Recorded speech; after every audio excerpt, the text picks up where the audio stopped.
ರಿಷಬ್ ಶೆಟ್ಟಿ ಹಾಕಿರುವ ಪೋಸ್ಟಿಂದ ಕಾಂತಾರ ಚಾಪ್ಟರ್ 2 ಸಿನಿಮಾದ ಬಗ್ಗೆ ಸುಳಿಯುವ ಅಂತಲೇ ಹೇಳ್ಬೋದು. ಎಲ್ಲರಿಗೂ ಗಿರ್ಮಿ ಕನ್ನಡ ಟಿವಿ ಯೂಟ್ಯೂಬ್ ಚಾನಲ್ಗೆ ಸ್ವಾಗತ ಅಂತ ಹೇಳ್ತಾ ಬಿಟ್ಟು ಶುರು ಮಾಡೋಕ್ಕಿಂತ ಮೊದಲು ಯಾರೆಲ್ಲ ನಮ್ಮ ಯೂಟ್ಯೂಬ್ ಚಾನಲ್ ಮೊದಲು ನೋಡ್ತಿದ್ರಿ ಅವರೆಲ್ಲ ಸಬ್ಸ್ಕ್ರೈಬ್ ಮಾಡ್ಕೊಳ್ಳಿ, ಮತ್ತಲ್ಲೇ ಪಕ್ಕದಲ್ಲಿರೋ ಬೆಲ್ಲೈಕನ್ನ ಪ್ರೆಸ್ ಮಾಡಿ. ರಿಷಬ್ ಶೆಟ್ಟಿ ನಟಿಸಿರುವ ತೆಲುಗು ಪ್ಯಾನ್ ಇಂಡಿಯಾ ಜೈ ಹನುಮಾನ್ ಮುಹೂರ್ತ ಹಂಪಿಯ ನೆರವೇರಿದೆ. ಕಾಂತಾರ ಚಾಪ್ಟರ್ 1 ಸಿನಿಮಾದ ಭರ್ಜರಿ ಯಶಸ್ಸು ಬಳಿಕ ಶೆಟ್ಟಿ ಪೌರಾಣಿಕ ಸಿನಿಮಾದಲ್ಲಿ ತಮ್ಮನ್ನು ತೊಡಗಿಕೊಂಡಿದ್ದಾರೆ.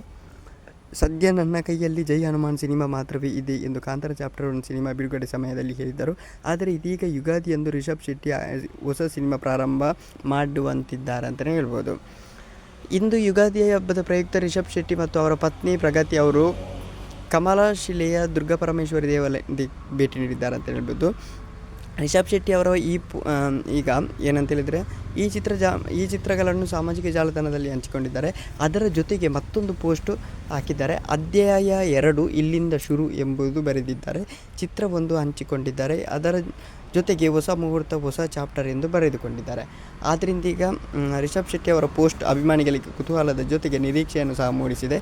ಕಾಂತಾರ ಚಾಪ್ಟರ್ 2 ಸಿನಿಮಾದ ಬಗ್ಗೆ ರಿಷಬ್ ಅವರು ಪೋಸ್ಟ್ ಹಂಚಿಕೊಂಡಿದ್ದಾರೆ ಎಂದು ಹಲವರು ಕಮೆಂಟ್ ಮಾಡಿದ್ದಾರೆ. ಓಕೆ, ಕೇಸ್ ಮುಂದೆ ನಿಮ್ಮ ಅನಿಸಿಕೆಯನ್ನು ಕಾಮೆಂಟ್ ಮೂಲಕ ತಿಳಿಸಿ.